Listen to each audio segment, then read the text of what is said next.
Did you enjoy it? All of it. Yeah, absolutely. It's great out here. We packed super awesome. Gary always packs super awesome. But knee pads, clear sunglasses, or clear glasses. Clear glass. Yep. Liquor. Like buy a Bloody Mary. That's all I want right Bring now. liquor. I can't feel my feet. Or I can. Too much.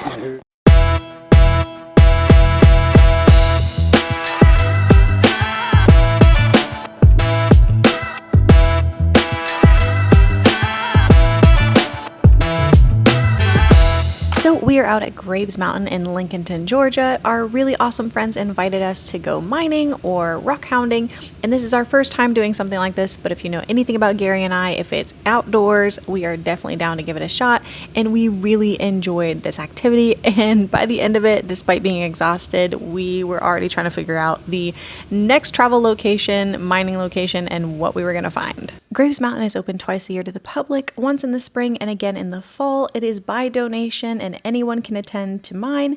Some interesting facts about this location is number 1, Tiffany's used to mine here for crystals and minerals.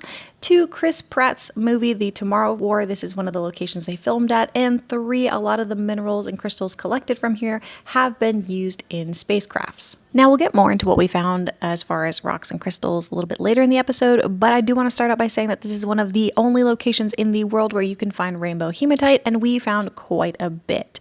Now, obviously this is not what it looks like in the rough when you pull it out of the ground or out of the side of the rock face, but this was just a quick wash and a little bit of dish soap and an old toothbrush. So Gary and I's adventure would not be the same without some sort of happening to us, and that's exactly what occurred, which is to be expected at this point. So before we could get to mining, we had to deal with a little bit of chaos.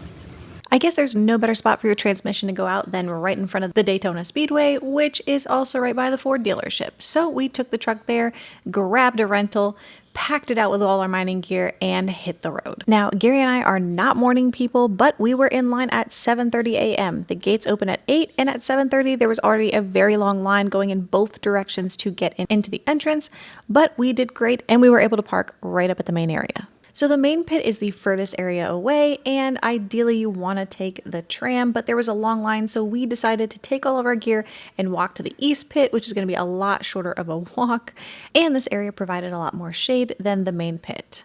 Did you find anything? Found just a little tiny rainbow. Ooh. I don't know if you can see it. I think you can. So on Graves Mountain there are so many different minerals and crystals that you can find. This area is loaded with a wide variety. Now, I've listed some of them here. It's not all of it, but it's just some of the main ones that we were looking for in particular. We did find a lot of the rainbow hematite, blue lazulite, blue kyanite, a bunch of other stuff. I was looking for rutile. I did not find any. A little bit of a bummer, but also a perfect excuse to have to go back. So sometimes we like to pretend that we're pure athletes, and we decided to take all our gear and go all the way to the top of the east pit. Now, I will say it is definitely worth the view, and we did come across a really good find. Gross. This is a stinking Afghan Valley. So we decided to come down from the top of the east pit a little bit, and we found a spot that had shade. It was pretty private. There was really nobody close by, and we just decided to start digging there, and it worked out really well. We found a lot of rainbow hematite there. It was a great spot to just relax, recover a bit from that steep climb, and make our way back down with the rock. The one thing I did not consider is how heavy the rocks were going to be to bring back down, so shout out to the guys for doing like 99% of the labor. Can we just reevaluate this big rock though, for real? What do you think? Well, I still think it's going to take a lot to get this thing to move. Yeah. That one underneath it is definitely holding it. This one? Well, we haven't f***ed with it at all, so it should be right? Yeah, I just, you know... What if we get these out of the way, bigger ones? No, for sure. These ones are... That way... What am I using? No, yeah, I'm definitely going to get these out of the way. I kind of wanted to evaluate them. This looks like not much in here. Here. And then this one... I don't know, though. This one's crazy. It's exhilarating. We've been mining for 7 hours. After digging for a while, we decided to go back to the main area where the vendor setup is. They have a lot of cool stuff that they've dug up from there, and then vendors who brought stuff from all over the world, so it's really cool to check it out while you're waiting for the tram.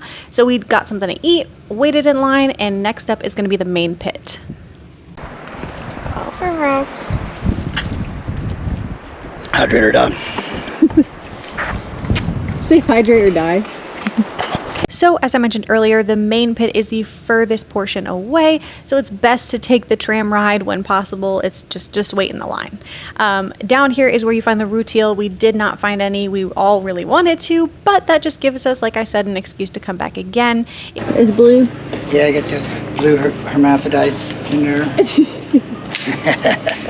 And that's the end of our mining day. We mined for about 10-12 hours, and it felt like the time went by so quickly, but at the very end of the day we were very exhausted, so we were ready to get showered and have some dinner and drinks. I would highly recommend this location. It's great, a lot of fun, definitely worth the trip. So we're back from our mining trip, but I wanted to show you what the rocks look like when they are dirty and out of the ground. That way you can get an idea of what we were looking for rather than them just cleaned off and expecting to see that if you were mining, because you definitely won't.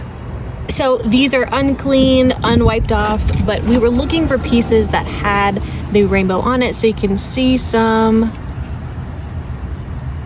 right there, little bits of blue, green. So we could crack this down further, or we could leave it like this. Oh, there's a big spot there. That's what I was actually looking for. But this is what you'll see. You'll pull it out, and a lot of times there's more than that on there once you wash it off, scrub it a little bit, be gentle with them. But you'll actually see a lot more. Sometimes you'll see quartz in there and a bunch of other stuff too. For the blue, this is kind of what we were looking for. So we took this big chunk because we can either break it down further or just wash it off, see what's already there, give it a polish. So a lot of times, yeah, you'll see this, like a lot of that Georgia clay that we love so much. But yeah, I figured I would show that because a lot of the videos I watched didn't, and so when we were out there I was like looking for perfect rocks, and that's just not how this goes. A lot of times you just gotta kind of just say F it, take the rock with you and hope that there's more, or just be happy with the little piece that you can already see. Sorry, those are from our range day. But yeah, so that gives you a little bit of an example of what you're looking for. Well, that's it for today's episode. I just got done picking up Gary's medicine from the pharmacy because he always goes too hard and hurts himself. It's like scroll from the rocks to the wet snacks to my back.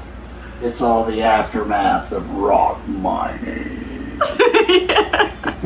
But with that, if you enjoyed the content, please hit the subscribe button, hit the bell notification icon to find out when we post our next videos. And with that, we will see you next time.